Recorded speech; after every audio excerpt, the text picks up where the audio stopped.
14 वर्षों के वनवास के दौरान जब एक दिन भगवान श्री राम से सीता कहती हैं कि देखो प्रभु वो सोने का हिरण, तो ये सुनकर के भगवान श्री राम कहते हैं कि सोने का हिरण नहीं हो सकता। पर सीता कहती है कि नहीं, सोने का हिरण होता है, वो देखिए मेरे सामने है। तो भगवान श्री राम सीता को समझाते हैं कि देखो सोने का हिरण नहीं होता, ये कोई माया है। पर सीता उनसे विनती करती है कि मुझे वही हिरण ला करके दो। तो भगवान श्री राम जी ये जानते हैं कि सोने का हिरण नहीं होता।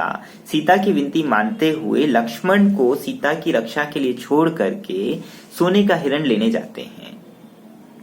ठीक इसी तरीके से एक बार एक इन्वेस्टर का फोन एडवाइजर को आता है और इन्वेस्टर कहते हैं कि वरुण, मेरे एक साथी को, मेरे जो साथ में ही काम करते हैं, उनको 600% की रिटर्न आई है। ये सुनकर के एडवाइजर कहता है कि नहीं साहब, 600% की रिटर्न नहीं हो सकती।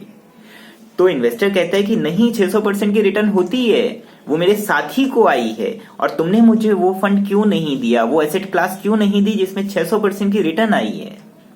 ये सुनकर के एडवाइजर, जो ये जानता है कि 600% की रिटर्न नहीं हो सकती, इन्वेस्टर को कहता है अच्छा एक काम करिए, आप वो एसेट क्लास जिसमें उनको 600% की रिटर्न आई है मुझे दे दीजिए, मैं एक बार स्टडी कर लेता हूं, मैं एक बार देख लेता हूं।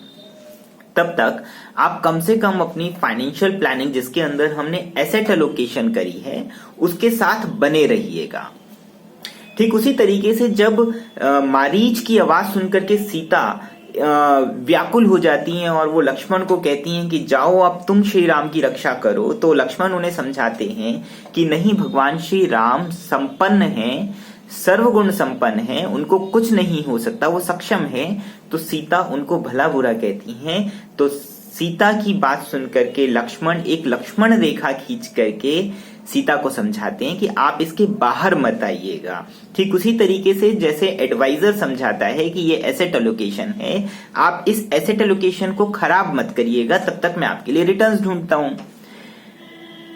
फाइनली इन्वेस्टर क्या करता है? इन्वेस्टर अपनी एसेट एलोकेशन खराब करता है, वो अपनी रिस्क एपेटाइट को भूल जाता है, फाइनेंशियल प्लान को तोड़ देता है और अपनी एसेट एलोकेशन को उस करेंसी में, उस ज्यादा रिटर्न्स देने वाले प्रोडक्ट में अनजाने में लगा देता है।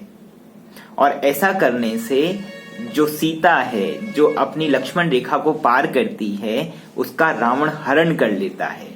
ये रावण कौन है? ये रावण है वो द्वंद्व, ये रावण है वो वोलेटिलिटी, ये रावण है ग्रीड और फियर, ये रावण है वो इन्फ्लेशन, ये रावण है वो फ्रॉड जो उस इन्वेस्टर के साथ होता है और उससे उसकी शक्ति, उसका धन हर लेती है।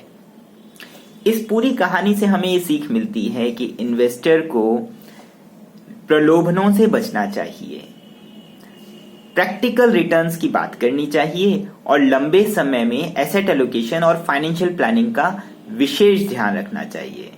बहुत बहुत धन्यवाद। जय श्री राम।